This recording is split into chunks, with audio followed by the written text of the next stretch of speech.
ஏன் வந்தாய் வருண்? இருவரும் பங்களாவை சுற்றி பார்த்து கொண்டிருந்தார்கள். அபிமன்யு, மச்சான், ஒன்னு மட்டும் நல்லா ஞாபகம் வச்சுக்கோ. என்னதான் இருந்தாலும் இது பேய் பங்களாதான். 1 வாரம் இல்லனா 2 வாரம் இங்க தங்கி உன் வேலையை முடிச்சிட்டு நீ திரும்பி போயிடு. அப்புறம் இந்த கல்லறை தோட்டத்தையே மூடிடலாம். நான் எங்க போறது என்று யோசிக்காமல் கேட்டான் வருண். உன்னோட சிட்டி பெங்களூருக்கு. உன் லீவு முடிஞ்சதும் நீ திரும்பி உன் சிட்டிக்கு தானே போயாகணும் என்றான் அபிமன்யு. வருண் சோகமான முகத்துடன், நான் பெங்களூரை விட்டு நிரந்தரமா வெளியே வந்துட்டேன். இப்போதைக்கு நான் திரும்பி போற மாதிரி இல்ல. இனிமே நான் இங்கதான் இருப்பேன் என்று வருண் கூறினான். ஏண்டா, நீ திரும்பி போக முடியாத அளவுக்கு என்ன நடந்துச்சு என்று அதிர்ச்சியாக அபிமன்யு கேட்க, அபி, இங்க பார், இப்போ உன்கிட்ட எதுவும் சொல்ற மனநிலைமையில நான் இல்ல. புரிஞ்சுக்கோ ப்ளீஸ். எனக்கு தலை ரொம்ப வலிக்குது. ரொம்ப நேரம் டிராவல் பண்ணதுல எனக்கு தூக்கம் வேற வருது.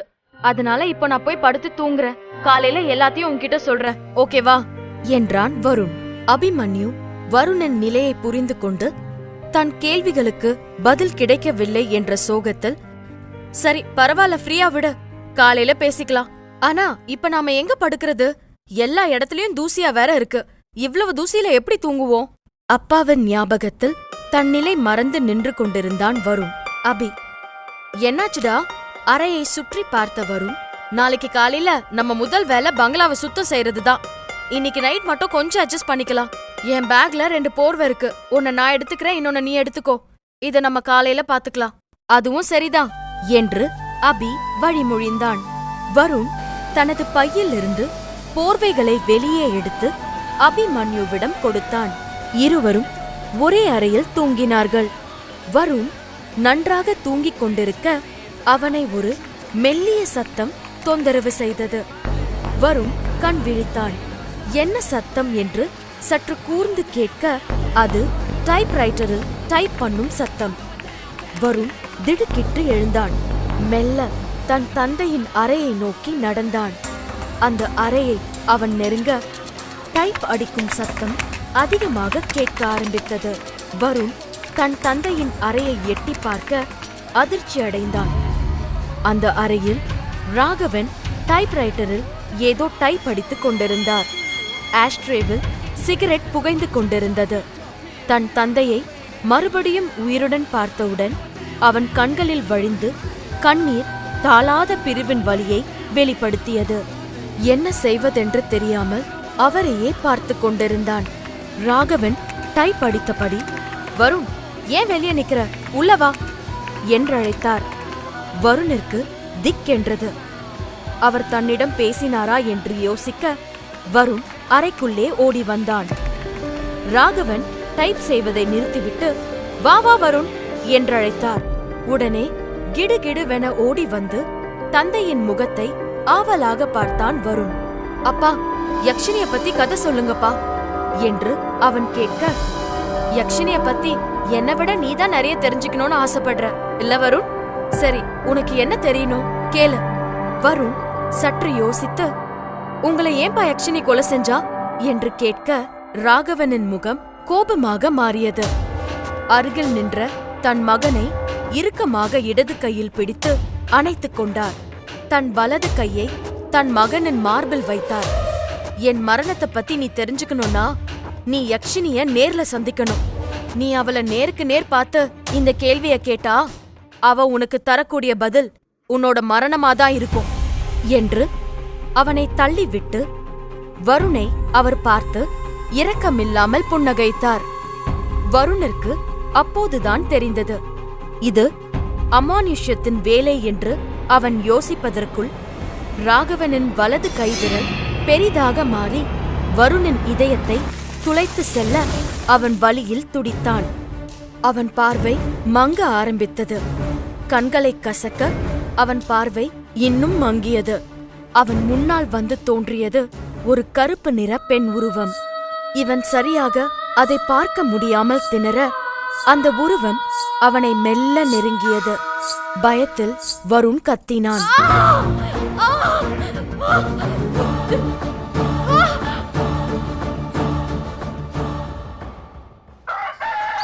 மறுநாள் விடிந்தது. காலை 7 மணி. ஜன்னல் வழியே வந்த சூரிய வெளிச்சம் இருளை தோலுரித்துக் கொண்டிருந்தது. அபிமன்யு நன்றாக தூங்கிக் கொண்டிருந்தான். அப்போது தோட்டத்தில் கோழிகளின் சத்தம் அவனை எழுப்பியது. அரைகுறையாக கண்களை திறந்து சோம்பல் முறித்து கொட்டாவி விட்டபடி வருண் படுத்திருந்த இடத்தை பார்க்க அங்கு வருண் இல்லை. அபிமன்யு திகைத்தான். அபிமன்யு தனக்குத்தானே யோசித்துக் கொண்டான்.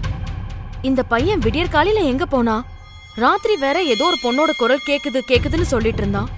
எங்க போயிருப்பான் என்று சந்தேகத்துடன் எழுந்தான். அபிமன்யு பங்களா முழுக்க வருணை தேடத் தொடங்கினான். வருண், எங்கடா இருக்க? வருண் என்று கத்தினான். அபிமன்யு பங்களா முழுவதும் தேடியும் அவனை காணவில்லை. இப்போது அபிமன்யுவின் பயம் இன்னும் அதிகரித்தது. யக்ஷினி வருணை ஏதாவது செய்திருக்க கூடும் என்று பதறினான். வருணை தேடி அபிமன்யு பளிங்கு படிக்கட்டுகளை ஏறி மேல் அறையை நோக்கி சென்றான். அபிமன்யு மாடிப்படிக்கு மேலே ஒரு பெரிய ஜன்னல் இருப்பதைக் கண்டான். அங்கு வருண் நிற்பதை பார்த்தான். அவனுக்கு ஒன்றும் ஆகவில்லை என்று பெருமூச்சு விட்டான். அபிமன்யு வருணிடம், டே, எவ்ளோ நேரமா நான் கத்திக்கிட்டு இருக்கேன், உன் காதுல விழல?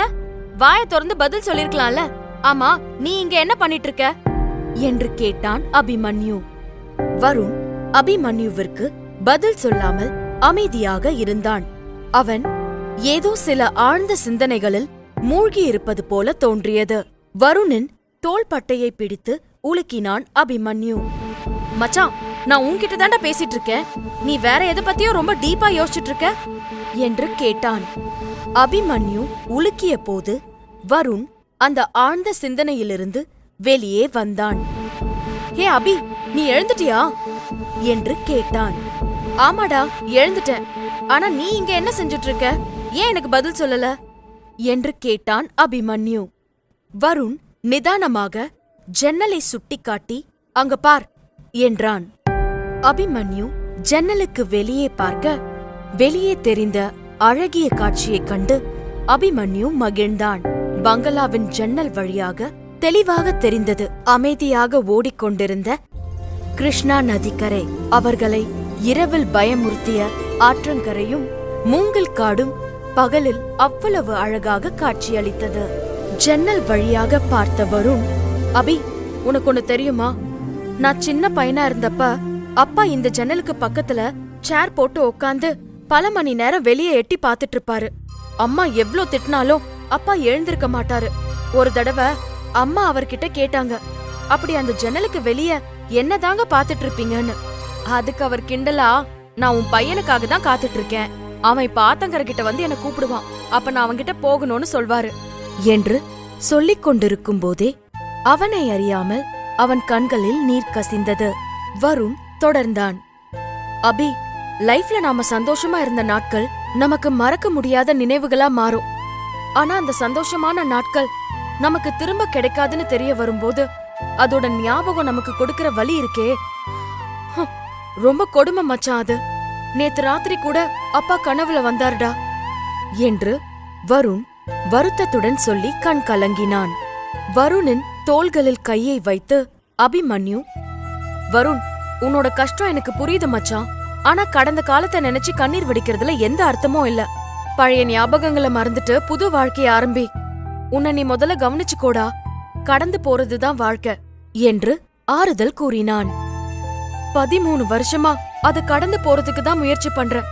தனியாலா போராடிட்டு இருக்கேன், முடியலடா. மச்சான், நீ ஏன்டா தனியா இருக்கேன்னு நினைக்கிற? நான் உன் கூட இல்ல, ஃப்ரெண்ட்ஸும் ஃபேமிலி மாதிரி தான்டா. நான் அப்படிதான் நினைச்சு உன் கூட பழகுறேன், நீயும் என்ன அப்படித்தானே நினைக்கிற என்று அபி உரிமையுடன் கேட்க வருண் ஆம் என்பது போல தலையசைத்தான். அபிமன்யு தொடர்ந்தான். சரி, நீ இன்னும் என்கிட்ட சொல்லவே இல்லையே. வருண் ஆச்சரியத்துடன், நான் உன்கிட்ட என்ன சொல்லணும்? நீ ஏன் பெங்களூரை விட்டு இங்க வந்தேன்னு, எதுக்காக இங்க வந்தேன்னு நேத்தே உன்கிட்ட கேட்ட. நீ காலையில பதில் சொல்றேன்னு சொன்ன. டேய், நான் பெங்களூரை விட்டு எல்லாம் வரல, அதுதான் என்னை விட்டு போயிடுச்சு என்றான் வருண். புரியுற மாதிரி சொல்றா என்றான் அபிமன்யு. எனக்கு அங்க வேலை போயிடுச்சுன்னு சொன்ன, இப்ப புரியுதா? அபிமன்யு ஆர்வமாக கேட்டான். எப்படிடா? வருண் அமைதியாக பதில் எதுவும் சொல்லாமல் இருந்தான். வருணை வற்புறுத்தி அபிமன்யு மீண்டும் கேட்டான். ஏய், ஏன்டா அமைதியா இருக்க? உனக்கு எப்படி வேலை போச்சு? வருண் பெருமூச்சு விட்டு சொல்லத் தொடங்கினான். நல்லா போயிட்டு இருந்த கம்பெனி திடீர்னு நஷ்டமாயிடுச்சுன்னு சொன்னானுங்க. கம்பெனியோட வருமானம் ரொம்ப மோசமான நிலைமைக்கு போயிடுச்சு. கம்பெனியோட பினான்சியல் ஸ்டேட்டஸ்க்காக உடனே 50 எம்ப்ளாயீஸ வேலையை விட்டு தூக்குறதா மேனேஜ்மெண்ட் முடிவு பண்ணிருந்தாங்க. அந்த லிஸ்ட்ல என் பேரும் இருந்துச்சு. எனக்கும் உன்னோட கஷ்டம் என்னன்னு புரியுது. ஆனா நீ வேற கம்பெனில ட்ரை பண்ணவே இல்லையா? நீ இருந்த ஊர்ல ஒரு கம்பெனி தான் இருந்துச்சா என்ன என்று அபி கேட்டான். நீ என்ன நினைச்ச? நான் ஒரு முட்டாள்னா? 1.5 வருஷமா எனக்கு வேலை இல்ல. எந்த கம்பெனியும் எனக்கு செட் ஆகல. சில கம்பெனில வேலை அதிகமா வாங்கிட்டு காசு ரொம்ப கம்மியா கொடுத்தானுங்க என்று சலித்துக் கொண்டான் வருண். ஓ, அப்போ 1.5 வருஷத்துக்கு முன்னாடியே உனக்கு வேலை போயிடுச்சா? ஆமா, நான் லாஸ்ட் 1 இயராவே வேலை தேடிட்டு இருந்தேன். இதுக்கிடையில என்னோட சேவிங்ஸ் எல்லாம் காலி ஆயிடுச்சு. அதனாலதான் நான் இங்க திரும்பி வர முடிவெடுத்தேன். இந்த ஊர்ல இருக்கிறவன் எல்லாம் கிராமத்துல இருந்து சிட்டிக்கு போய் செட்டில் ஆயிட்டு இருக்கானுங்க. ஆனா சிட்டில இருந்து இந்த கிராமத்துக்கு வந்து செட்டில் ஆகணும்னு நினைச்ச முதல் ஆள் நீதான்டா. கிராமத்துல இப்போ என்ன செய்ய பிளான் பண்ணிருக்க என்று கேட்டான் அபிமன்யு. வருண் பதில் எதுவும் சொல்லவில்லை. அபிமன்யு வருணுக்கு அழுத்தம் கொடுத்து மீண்டும் அவனிடம், சொல்லு மச்சான், என்ன பிளானோட வந்திருக்கீங்க? நான் இங்க 2 காரணத்துக்காக வந்தேன். ஒன்னு, கிராமத்துல ஒரு ஆர்கானிக் ஃபார்மிங் ஆரம்பிக்கிறதுக்கு முடிவு பண்ணிருக்கேன். அப்ப இன்னொன்னு என்று ஆர்வமாக அபி கேட்க, என் அப்பாவோட டெத்ல எனக்கு சந்தேகம் இருக்கு அபி. யக்ஷினி உண்மையா இருந்தா அவ மத்தவங்கள கொன்ன மாதிரி ஏன் என்னோட அப்பாவை கொல்லல? என்னடா சொல்ற என்று அபி கேட்க, ஆமா அபி, என் அப்பாவோட மரணத்துக்கான காரணத்தை தெரிஞ்சுக்க தான் நான் வந்தேன். படபடவென அடித்தது. மேல் மாடியின் 3வது தளத்தின் ஓரத்தில் ஒதுக்குப்புறமாக இருந்த அந்த மர்மமான அறை. மந்திரித்து கட்டப்பட்ட தாயத்துகள், விபூதி, குங்குமம், மஞ்சள் முழுவதும் பூசப்பட்ட அந்த அறையின் கதவுகளில் யாரோ ஆங்காரமாக அடிக்கும் ஓசை கேட்டது. Tongue tongue tongue. தொடரும். வேட்டை தொடரும்.